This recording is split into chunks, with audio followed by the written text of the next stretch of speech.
الله وبركاته. بسم الله الرحمن الرحيم. الحمد لله رب العالمين والصلاة والسلام على رسوله الأمين نبينا محمد وعلى آله وأصحابه أجمعين. أما بعد. معزز حاضرین، پارہ نمبر 5 کا آغاز ہو رہا ہے اور جیسا کہ کل یہ بات بیان کی گئی تھی کہ اللہ رب العالمین نے پارہ نمبر 14 کے آخر میں ان عورتوں کا تذکرہ کیا ہے جن سے ایک مرد کے لیے شادی کرنا حرام ہے۔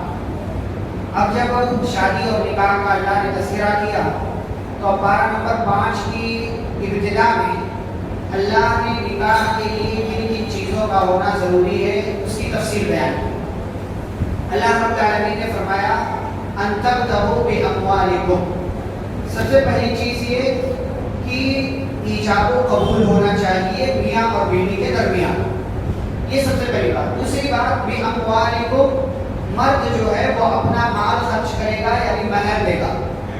نمبر 3 محسنین، یہ جو شادی اور نکاح کا عمل انجام پائے گا اس کے پیچھے مقصد صرف یہ نہ ہو کہ اپنی خواہش کو پوری کرے گا، بلکہ مقصد یہ ہو کہ طویل مدت تک اس کے ساتھ رہنا ہے یا آپس میں ایک دوسرے کے ساتھ رہنا ہے، خیر خواہی کے کام کرنا ہے۔ چوتھی شرط جو اللہ نے بیان کی غیر مسافرین، نیت یہ نہ ہو کہ تھوڑے دن کے بعد چھوڑ دوں گا، نیت یہ نہ ہو کہ تھوڑے دن کے بعد چھوڑ دوں گا اور اس سے فائدہ اٹھا لوں، میرا کام ہو جائے گا تو چھوڑ دوں گا۔ جیسا کہ شیعوں کے یہاں کیا ہے، متعہ کا طریقہ وہ اپناتے ہیں کہ معمولی سی رقم دے کر کے تھوڑے دن کے لیے کسی عورت سے شادی کرتے ہیں اور پھر اس کے بعد چھوڑ دیا جاتا ہے، ایگریمنٹ کے تحت یہ سارا کام انجام پاتا ہے۔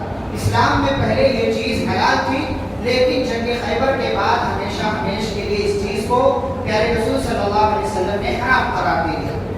تو یہ چوتھی بات۔ پانچویں بات اس میں یہ ہے، اللہ رب العالمین نے آگے ذکر کیا کہ گواہ کا ہونا ضروری ہے، گواہ کا ہونا ضروری ہے۔ یہ نہیں کہ اپنی مرضی سے جیسے چاہے لڑکا رہے جیسے چاہے لڑکی رہے، جیسے کہ آج کل ہوتا ہے لیو ان ریلیشن شپ والا معاملہ چل رہا ہے کہ کسی کو کچھ کہنے کا اختیار نہیں ہے۔ شریعت یہ کہتی ہے یہ نہیں چلے گا، اگر تمہارے درمیان تعلق قائم ہو رہا ہے تو اس سے پہلے نکاح کرو، اور نکاح تنہائی میں نہیں ہونا چاہیے بلکہ اس کے لیے کم از کم 2 گواہوں کا ہونا ضروری ہے جو یہ گواہی دیں کہ ہاں ان دونوں کا نکاح ہو چکا ہے۔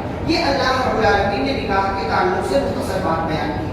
اس کے بعد اللہ تعالیٰ نے ان ساری تفصیل کو بیان کرنے کے بعد فرمایا یرید اللہ لیبین لکم، اللہ تعالیٰ چاہتا ہے کہ تمہیں اپنی باتیں کھول کھول کر بیان کر دیں، اور وَيَهْدِيَكُمْ سُنَنَ الَّذِينَ مِن قَبْلِكُمْ، اور تمہیں پہلے کے لوگوں کے بارے میں بھی بتائے کہ پہلے کے لوگ کیا کرتے تھے، تمہیں کیا کرنا ہے، اور اگر یہ سارے کام کرتے ہوئے تم سے کوئی غلطی ہو جائے تو اللہ یرید ان یتوب علیکم، اللہ یہ بھی چاہتا ہے کہ تمہیں معاف کر دے، لیکن اللہ معاف کب کرے گا، جب ہم اللہ تعالیٰ سے معافی مانگیں گے۔ یرید اللہ ان یخفف عنکم، اللہ تعالیٰ یہ بھی چاہتے ہیں کہ تمہارے ساتھ ہلکا معاملہ کریں، آسانی کا معاملہ کریں، یعنی اس لیے کہ وخلق الانسان ضعیفا، انسان کو کمزور پیدا کیا گیا ہے، اگر اس کے ساتھ سختی والا معاملہ کیا جائے تو یہ برداشت نہیں کر پائے گا، اسی لیے اللہ تعالیٰ نے نرمی کا معاملہ کیا، اور اسی لیے دین آسان ہے، دین کی باتیں آسان ہیں،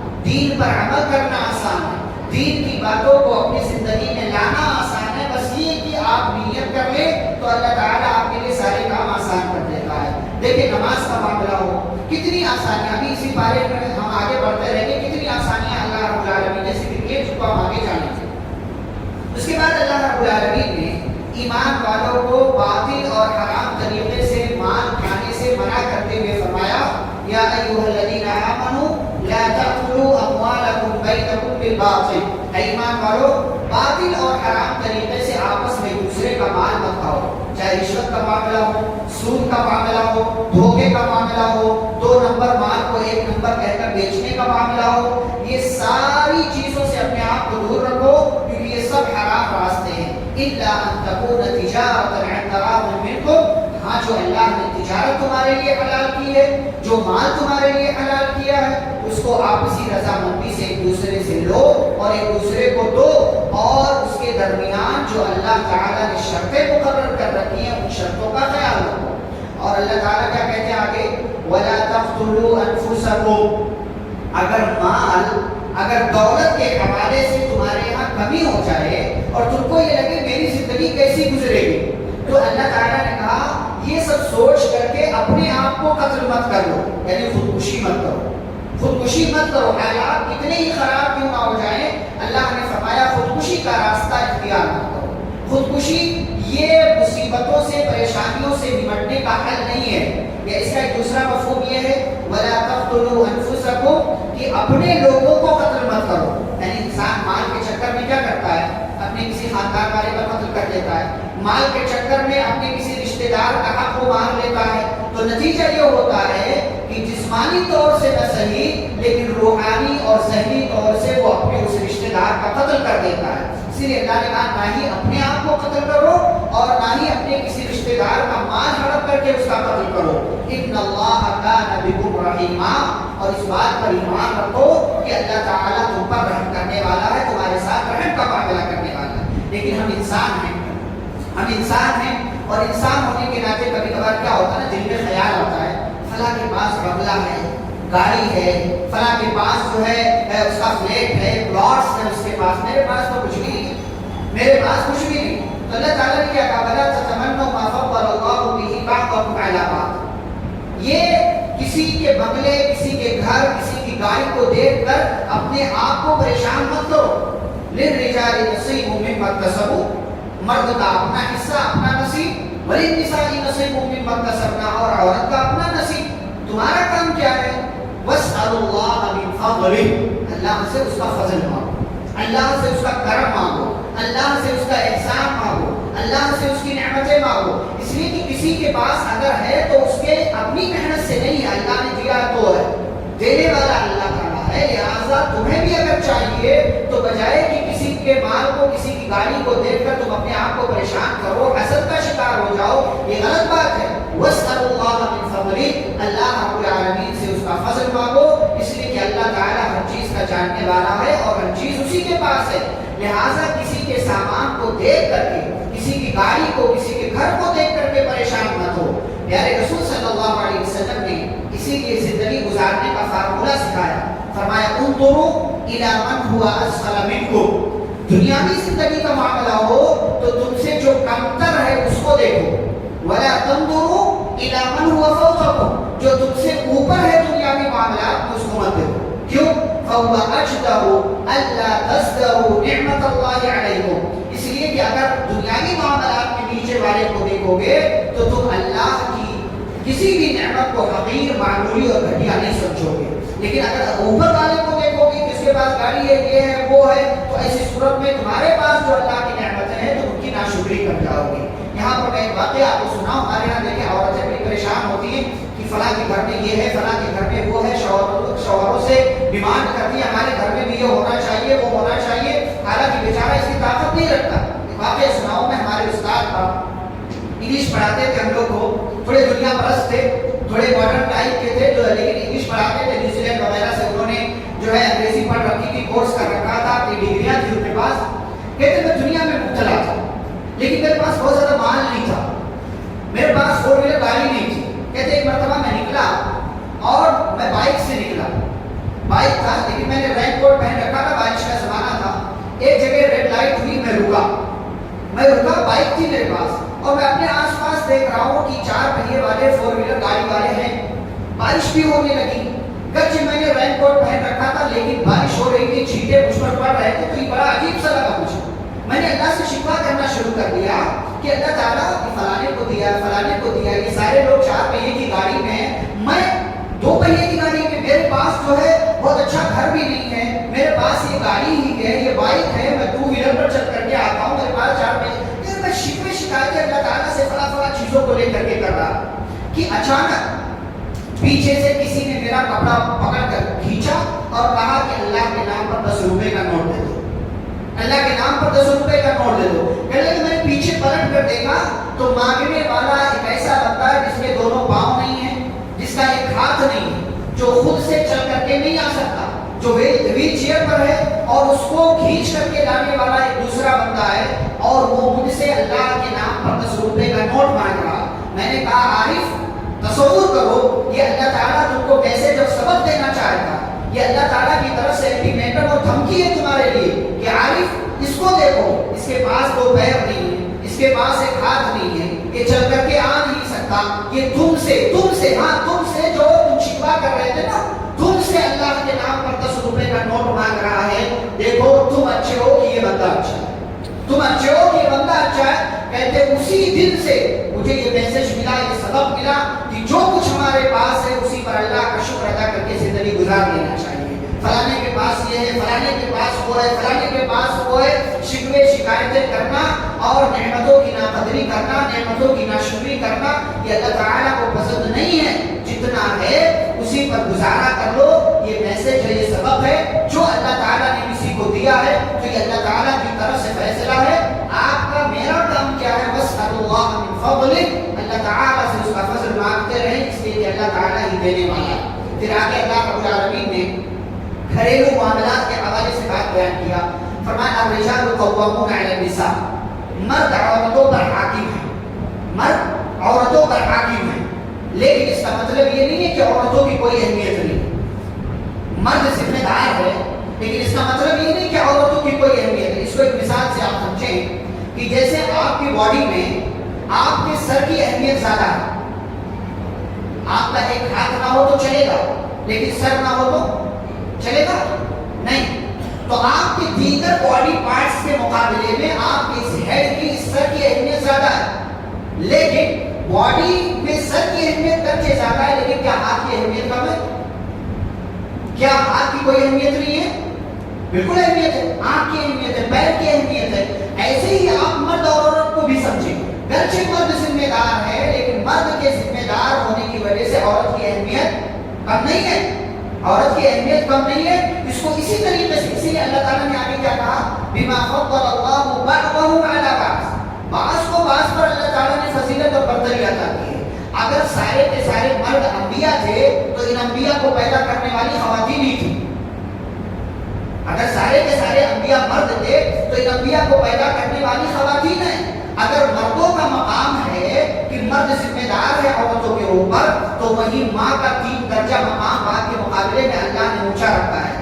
اگر مرد کی اپنی حیثیت ہے تو اللہ تعالیٰ نے 2-3 بیٹیوں کے انتقال پر جنت کی خوشخبری سنائی ہے، 2-3 بیٹیوں کی پرورش پر جنت کی خوشخبری سنائی ہے. جہنم حرام ہونے کی بات بیان کی لیکن بیٹوں کے تعلق سے ایسی کوئی بات اللہ رب العالمین نے ذکر نہیں کی ہے. میرے رسول صلی اللہ علیہ وسلم نے ایسی کوئی بات ذکر نہیں کی. تو مرد ذمہ دار ہے لیکن اس ذمہ دار ہونے کا مطلب یہ نہیں ہے کہ عورتوں کی کوئی اہمیت نہیں ہے. جیسا کہ معاشرہ سمجھتا ہے، جیسا کہ سوسائٹی سمجھتی ہے کہ اسلام نے عورت کے ساتھ یہ کیا ہے، وہ کیا ہے، یہ سارے بھوسلے بازیاں، ان سب کی کوئی حیثیت نہیں ہے. شریعت نے مرد کو بھی مقام دیا ہے اور عورت کو بھی اس کا مقام دیا ہے. پھر آگے اللہ تعالیٰ نے کیا کہا؟ فرمایا اگر میاں بیوی زندگی گزارتے ہوئے اگر کسی طرح کا کوئی مسئلہ ہو جائے اور مرد کو یہ لگے کہ عورت نافرمان ہو گئی ہے، عورت میری بات نہیں مان رہی ہے، تو ہمارے یہاں کیا چلتا ہے؟ اگر کوئی ہمارے مزاج کے خلاف عورت میں بات نظر آئی تو فوراً طلاق کا لوگ راستہ اختیار کریں. اتنا غصے میں آ جاتے ہیں کہ فوراً طلاق والا راستہ.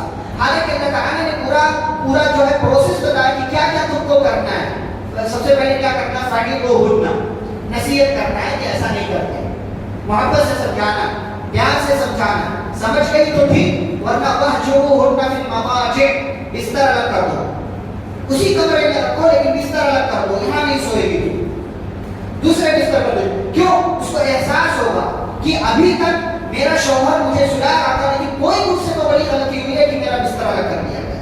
اگر ابھی مان جاتی ہے تو ٹھیک، ورنہ وَاضْرِبُوهُنَّ، مار سکتے ہو لیکن یہ مار کیسی ہونی چاہیے؟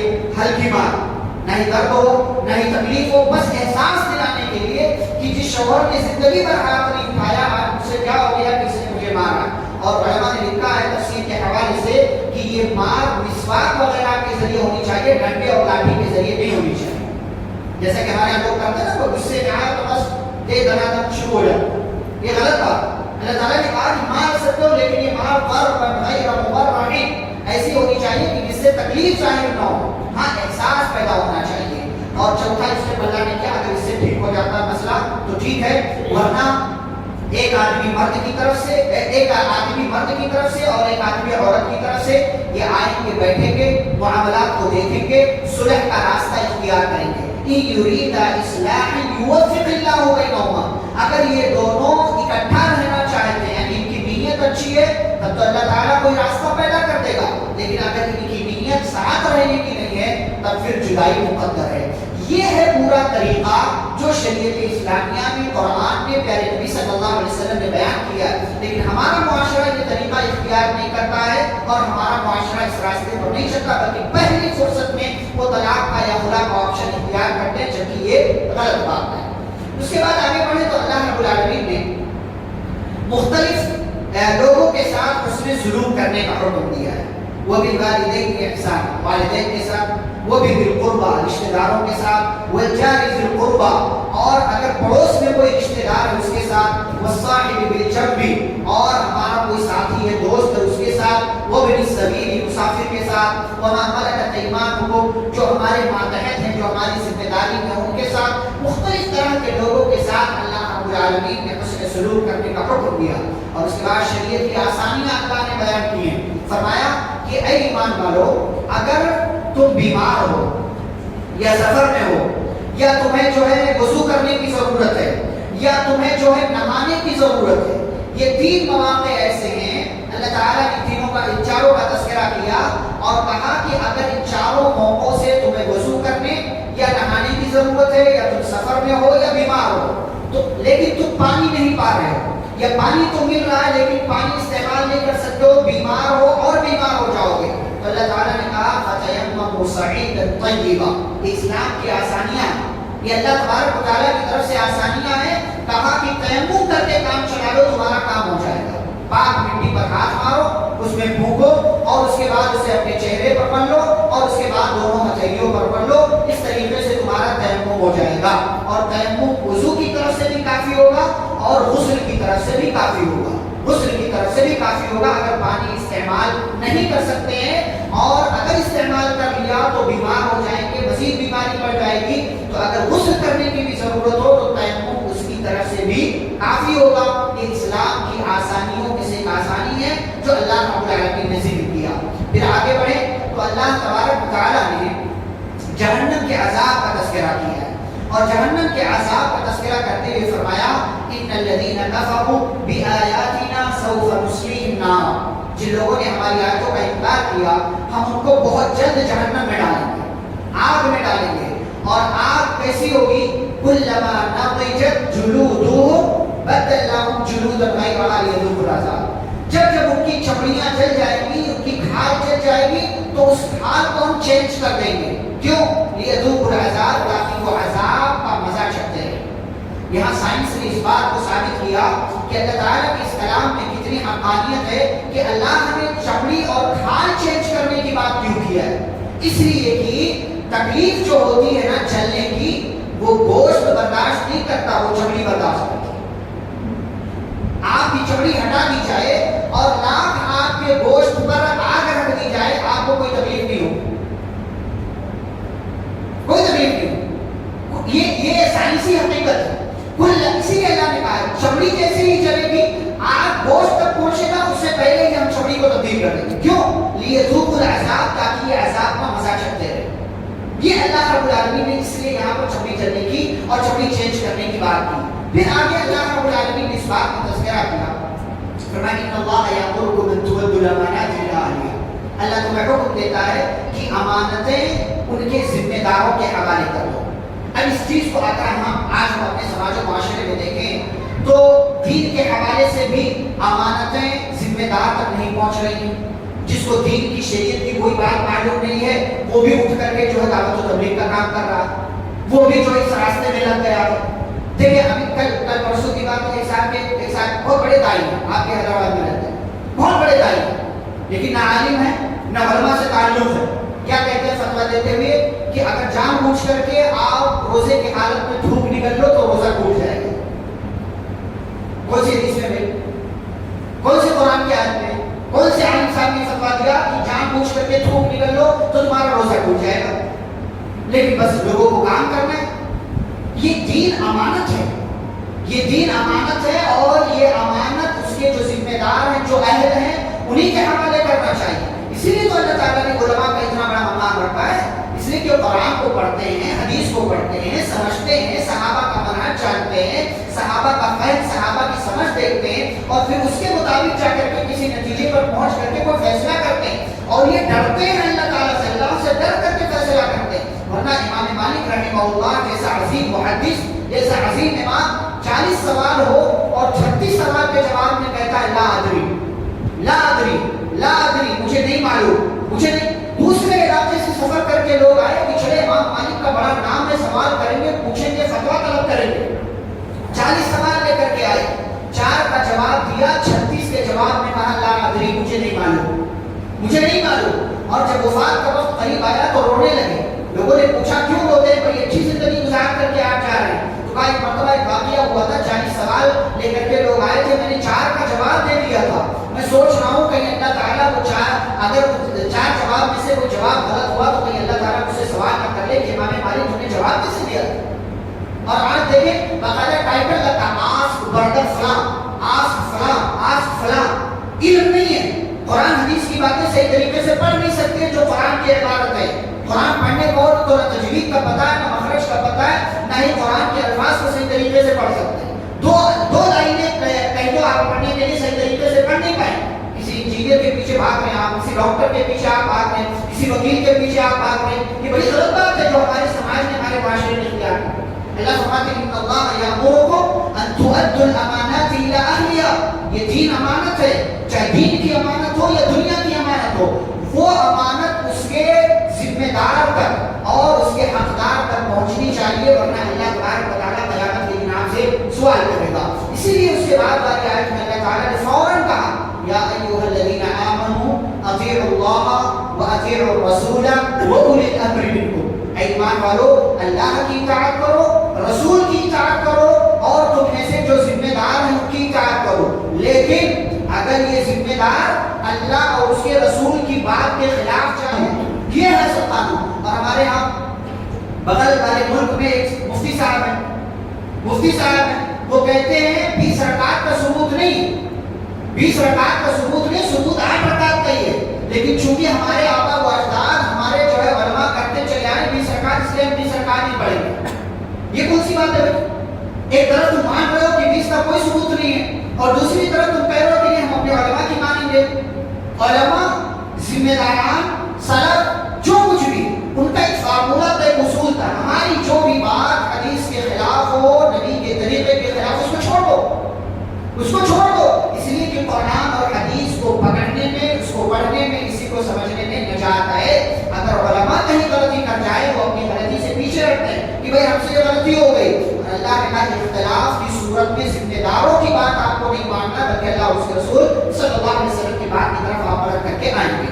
اس کے بعد اللہ تعالیٰ نے اسی سے ملتی جلتی ایک اور بات بیان کی، کہا اگر ایمان والے ہو اور ایمان والا اپنے آپ کو ثابت کرنا ہے تو نبی صلی اللہ علیہ وسلم کو اپنے ہر معاملے میں فیصل ماننا پڑے گا، جج ماننا پڑے گا، قاضی ماننا پڑے گا۔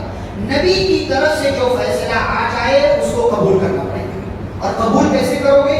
ثم لا يجدوا في انفسهم حرجا، ذرہ برابر اپنے دل میں حرج محسوس کریں گے، کیا بات ہوئی، یہ کون سا فیصلہ نبی نے کر دیا، ذرہ برابر۔ وَيُسَلِّمُوا تَسْلِيمًا، نبی نے جیسا فیصلہ سنایا ہے ایز اٹ از اس کو مان لینا، ذرہ برابر اس کے اندر کمی، کجی، انحراف، نقص اور اس قسم کا معاملہ ہوگا تو آپ کے ایمان میں خلل اور کمی واقع ہو جائے گی۔ یہ اللہ رب العالمین نے ذکر کیا۔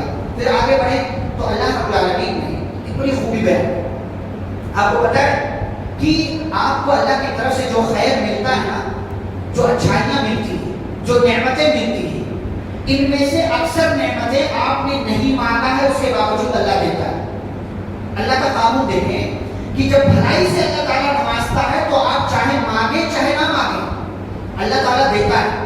اسی لیے تو کافر بھی کھا رہا، پیرا جی رہا ہے، لیکن اللہ تعالیٰ کی طرف سے مصیبت کے آنے کا ایک قانون ہے، اور وہ قانون یہ ہے کہ آپ کوئی گناہ، کوئی غلطی کریں گے تب اللہ تعالیٰ آپ کو مصیبت میں ڈالے گا۔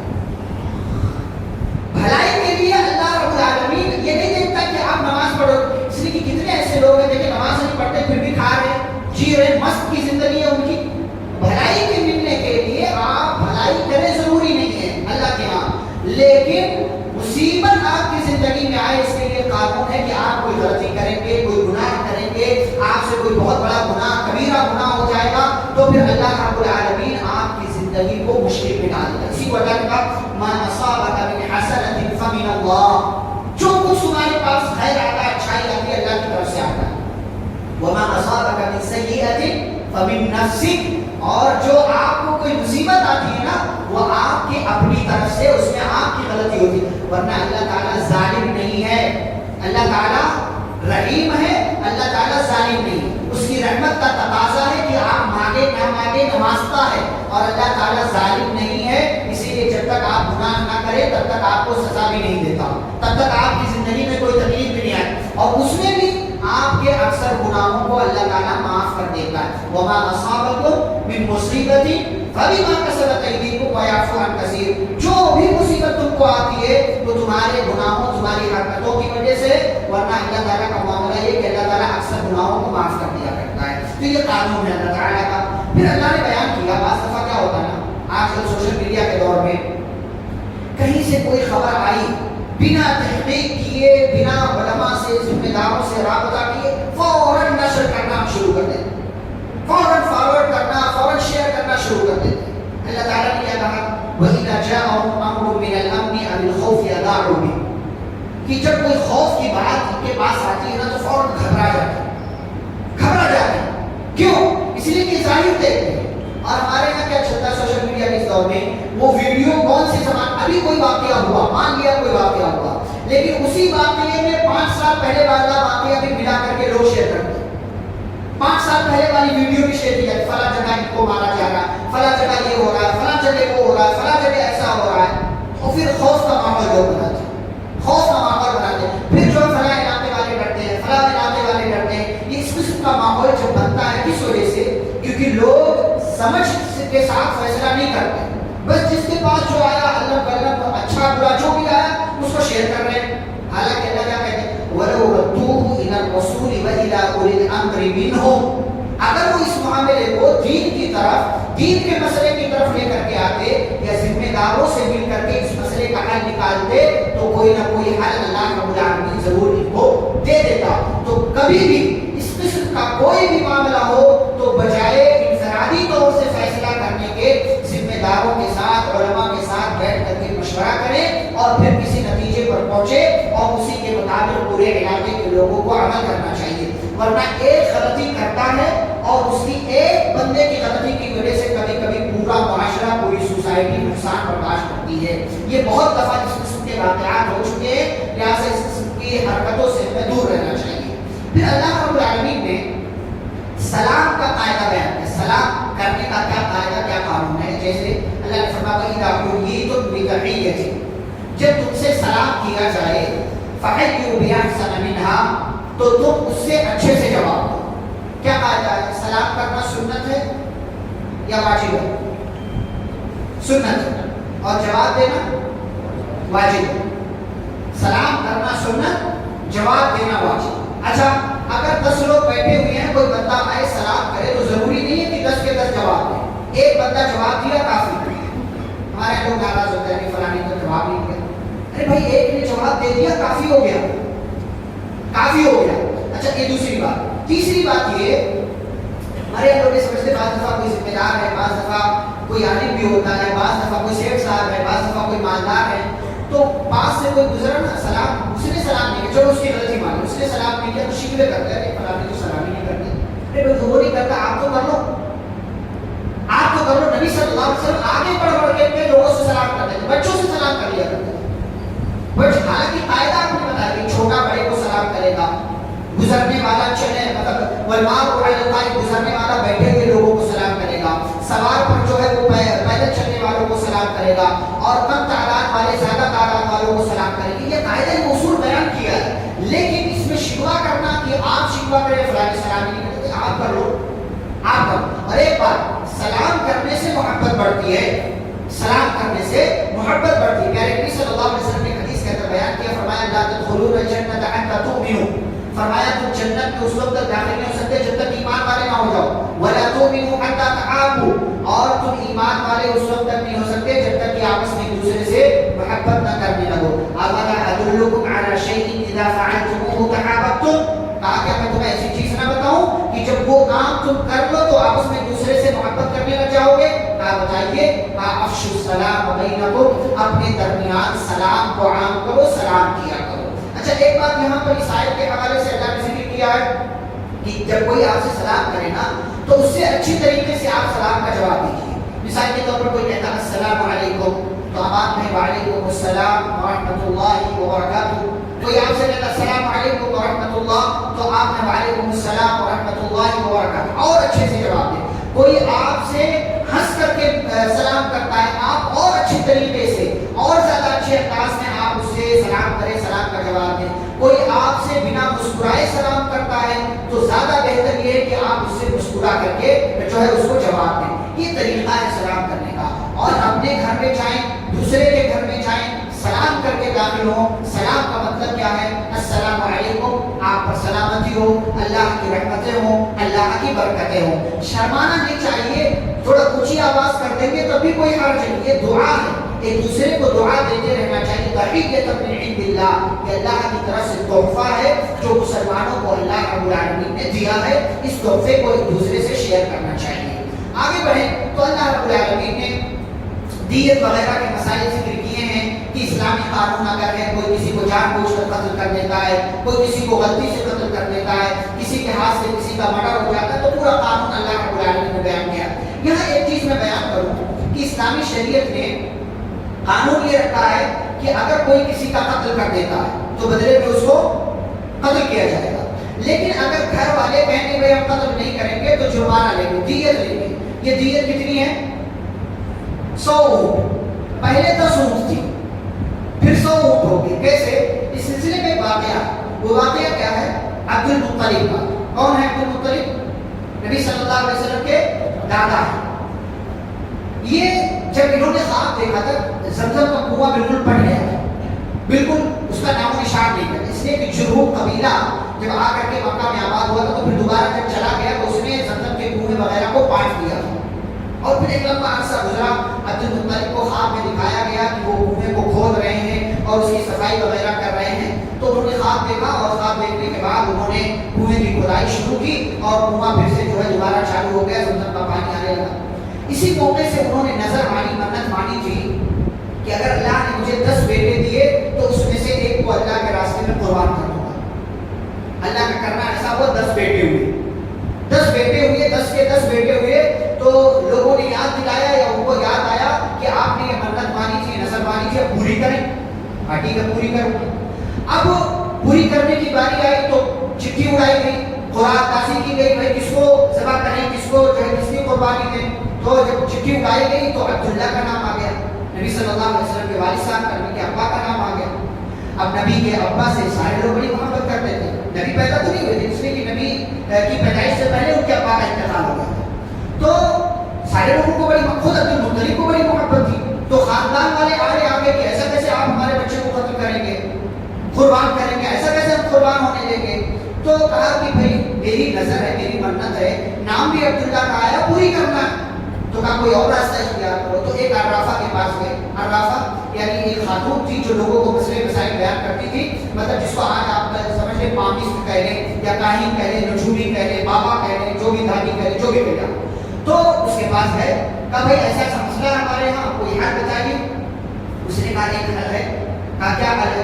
کہا 2 چٹھی اڑاؤ، ایک چٹھی میں عبداللہ کا نام لکھو اور ایک چٹھی میں 10 اونٹ کا نام لکھو، 10 اونٹ، جس کا نام آ گیا اس کی قربانی۔ اگر عبداللہ کا نام آتا ہے تو 10 اونٹ اور بڑھاؤ، پھر عبداللہ کا نام آتا ہے تو 10 اونٹ اور بڑھاؤ، ایسے ایسے کرتے کرتے جب تک اونٹوں کا نام نہ ہو جائے تب تک جو ہے یہ سلسلہ چالو ہو۔ گئے، کہا بہت اچھا راستہ ہے، گئے، چٹھی اڑائی گئی، پھر عبداللہ کا نام آیا، پھر 10 اونٹ بڑھایا، پھر عبداللہ کا نام آیا، پھر 10 اونٹ بڑھایا، پھر عبداللہ کا نام آیا، 10 اونٹ، ایسا کرتے کرتے 100 اونٹ تک جب پہنچ گئے تو پھر اس کے بعد جا کر کے اونٹوں کا نام آیا۔ اس طریقے سے عبداللہ بچ گئے اور 100 اونٹ عبد المطلب نے اپنے بچے کی طرف سے اپنی منت پوری کرنے کے لیے 100 اونٹ اللہ کے راستے میں قربان کیا۔ بڑے مالدار تھے تو 100 اونٹ قربان کیا۔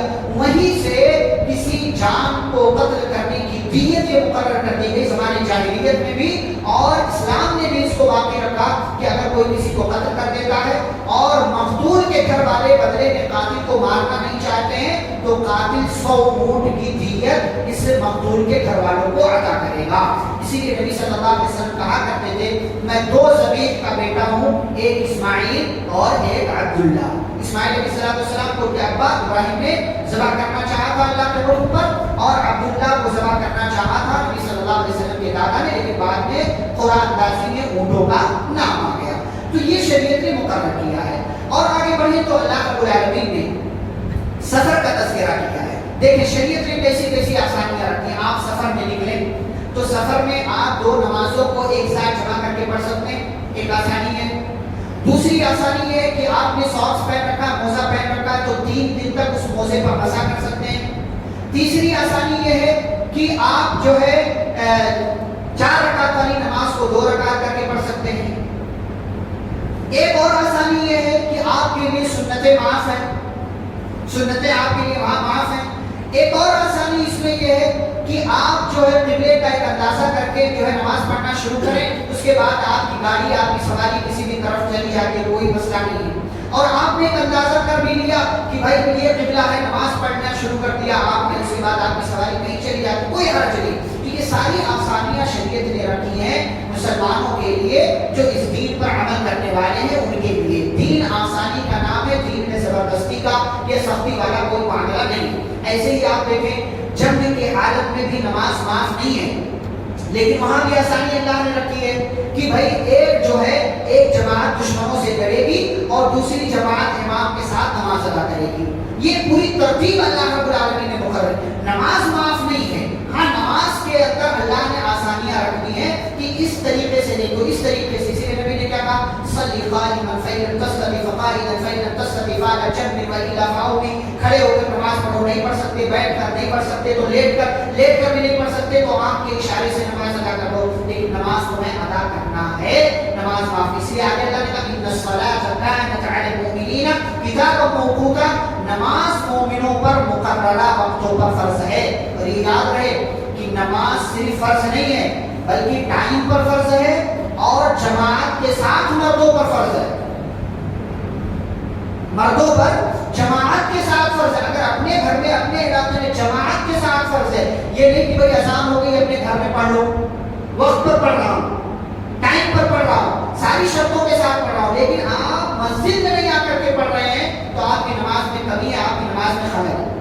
نماز جماعت کے ساتھ فرض ہے مردوں پر، عورتوں کے لیے تو گنجائش ہے کہ وہ اپنے گھروں میں پڑھے، ان کی نماز گھر میں زیادہ بہتر ہے، لیکن اگر مسجد میں انتظام ہے جیسا کہ نبی صلی اللہ علیہ وسلم کے زمانے میں تھا، آتی تھی خواتین نماز ادا کرتی تھی، تو نماز جماعت کے ساتھ مقررہ وقتوں پر اللہ رب العالمین نے فرض کیا ہے۔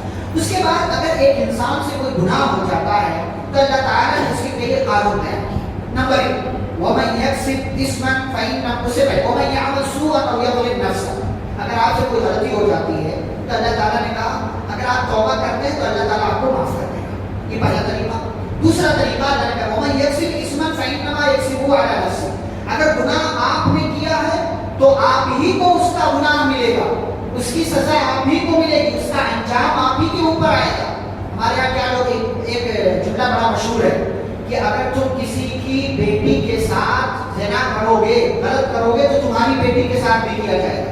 یہ نہایت ہی غلط جملہ ہے، یہ نہایت ہی غلط جملہ ہے کہ اگر تم کسی کے ساتھ کسی کی بیٹی کے ساتھ زنا کرو گے، کسی کی بہن کے ساتھ کرو گے تو تمہاری بہن بیٹی کے ساتھ بھی زنا کیا جائے گا، یہ بہت غلط جملہ ہے۔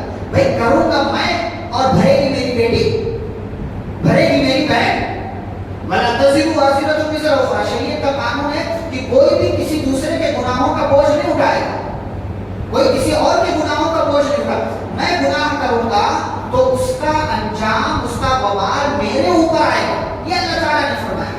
وَكَانَ اللَّهُ عَلِيمًا حَكِيمًا، اور اللہ تعالیٰ جانتا ہے کہ کون کتنا اچھا ہے، کون گنہگار ہے، کس نے کون سا کام کیا ہے تو کیوں کیا ہے۔ میں گناہ کر رہا ہوں، اس کی سزا میری بیٹی، میری ماں، میری بہن، میری بیوی کو نہیں ملے گا۔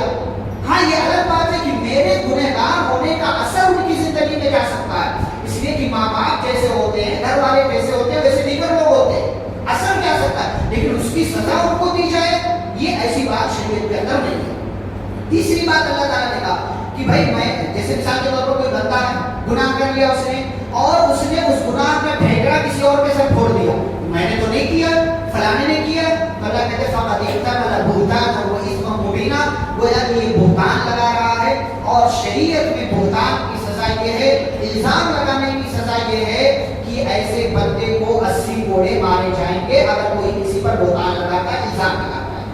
پھر منہج سلف کا، منہج صحابہ کا تذکرہ کرتے ہوئے اللہ نے فرمایا وَمَن يُشَاقِقِ الرَّسُولَ مِن بَعْدِ مَا تَبَيَّنَ لَهُ الْهُدَىٰ، کہ جو رسول کی مخالفت کرے اور مومنوں کا راستہ چھوڑ کر کوئی اور راستہ وہ فالو کرے، بھائی فلانے پیر صاحب کا، فلانے امام صاحب کا، فلانے امام صاحب کی سمجھ ان کی فقہ کے مطابق ہم چلیں گے، تو اللہ کہتے ہیں نُوَلِّهِ مَا تَوَلَّىٰ، یہ جدھر جائے گا ہم اس کو ادھر لے کر چلے جائیں گے، لیکن قیامت کے دن وَنُصْلِهِ جَهَنَّمَ، ہم اس کو جہنم میں ڈال دیں گے، اور جہنم بہت بری جگہ۔ پتہ کیا چلا؟